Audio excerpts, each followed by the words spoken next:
இருந்த பொருளாதாரம் இன்னைக்கு வந்து மோடி ஆட்சி அமைச்சதுக்கு அப்புறம் வந்து 5வது இடத்துல வந்திருக்கு. முன்னோடி வந்திருக்கு. மோடி ஆட்சியில 5வது இடத்துக்கு வந்திருக்குன்றாங்க. 14 இடத்துல பொருளாதாரம் சார் மோடி ஆட்சியில வந்து 5வது இடத்துக்கு வந்திருக்குன்னு வந்து அண்ணாமலை சொல்றாரு. 11வது இடத்துல இருந்து 5வது இடத்துக்கு வந்திருக்குன்றாரு. மோடி வந்தாதான் பொருளாதாரம் முன்னேறும். 3வது இடத்துக்கு வரும்ன்றாரு. இதை விட ஜோக் ஏதாவது இருக்க முடியுமா? இல்லப்பா சிரிச்சுக்குங்கப்பா எல்லாம். ஏய் இந்தியா முன்னேறிடுச்சுப்பா. பொருளாதாரத்துல மோடி ஆட்சியில் நோம்பு வச்சுட்டு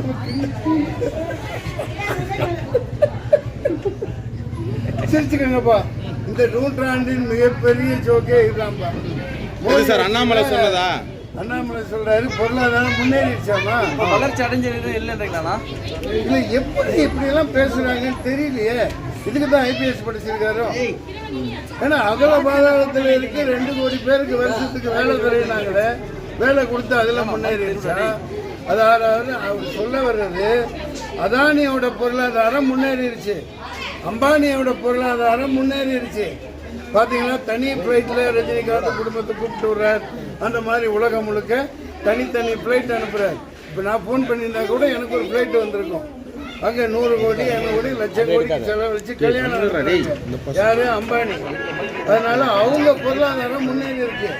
இங்கேதான் பிச்சைக்காரங்களா கிடக்குறானுங்களே, வேலை வாய்ப்பு இல்லையே. குஜராத் துறைமுகத்தில் இருந்து 25,000 கோடி கொக்கைன் பிடிபட்டது. அது என்னாச்சு?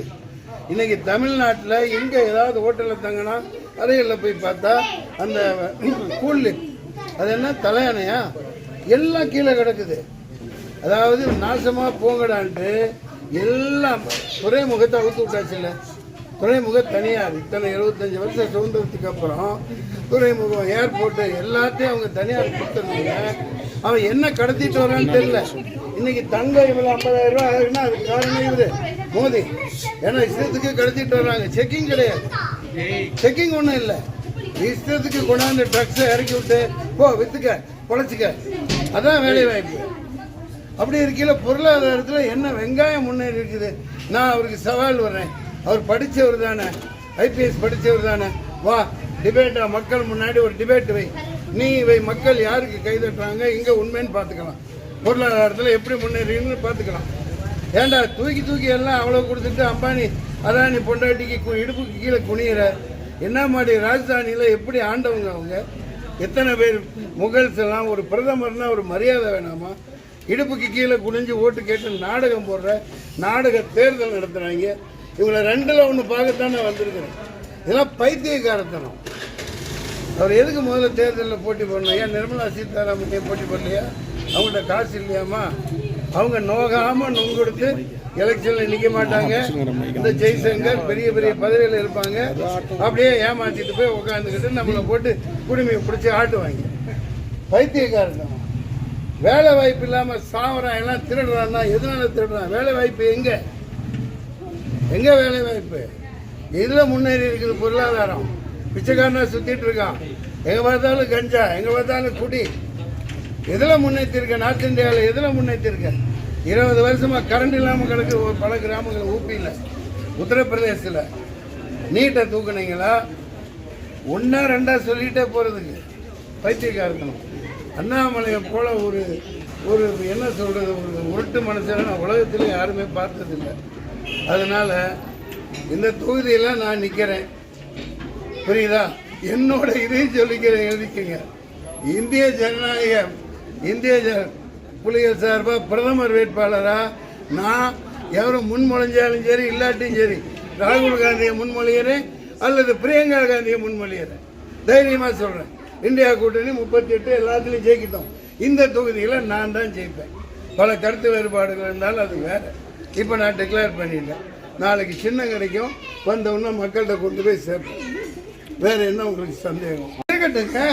இப்போதைக்கு அதாவது இந்த சிஏஏ என்ஆர்சி இந்த மாதிரி எல்லாம் கொண்டாந்து பயமுறுத்தி அதுக்காக எல்லா முஸ்லீம் மக்களும் திமுக தான் நம்பி இருக்காங்க. அது உடன்பாடு. அதை மயக்க பிடிச்சி நான் சொல்லுவேன். நான் அவங்க 38 பேர் இருக்கேன்னா நான் ஒருத்தர் சேர்ந்து இருக்க தெரியாதா? எனக்கு தெரியாதா? தலைவாழை இலை போட்டு அவனை 1லேருந்து ஏற்றுட்டு இருக்கிறவன் நான் தான், மன்சூர் அலிகான். புரியுதுங்களா? ஜெயிக்கட்டும். யாரை மக்கள் விரும்புகிறாங்களோ அவங்க வருவாங்க. காங்கிரஸ் ஆட்சியில இருந்த 57 லட்சம் கோடி இருந்ததை இன்னைக்கு 200 லட்சம் கோடிக்கு மேல இந்திய அரசு, மோடி அரசு வாங்கி இருக்குது.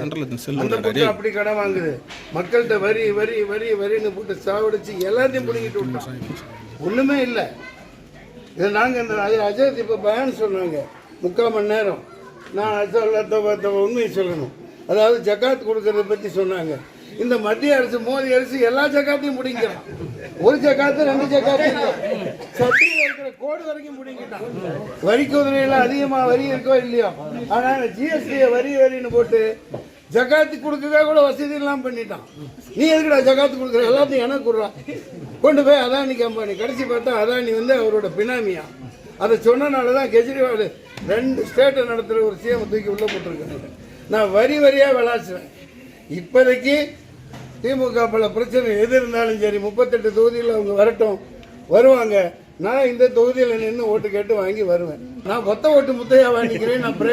நான் பிரைம் மினிஸ்டர் கேண்டிடேட்டா ரெஃபரிங் ராகுல் காந்தி ஆர் பிரியங்கா காந்தி. தமிழக பல அரசியல் படுகொலைகள், பல பிரச்சனைகள் இருந்தாலும் இப்ப எதிர்கட்சின்னு ஒண்ணு இல்லை. அதனால நான் உங்களை வரவேற்கிறேன். I salute. Sure we will win. Thank you. பாதகம் செய்பவரை கண்டால் நாம் பயங்கொள்ளலாகாது பாப்பா. மோதி மிதித்து விடு பாப்பா, அவர் முகத்தில் உமிழ்ந்து விடு பாப்பா. அண்மை செய்திகளை உடனுக்குடன் தெரிந்து கொள்ள இணைந்திருங்கள் இயம்நாடு தொலைக்காட்சியுடன்.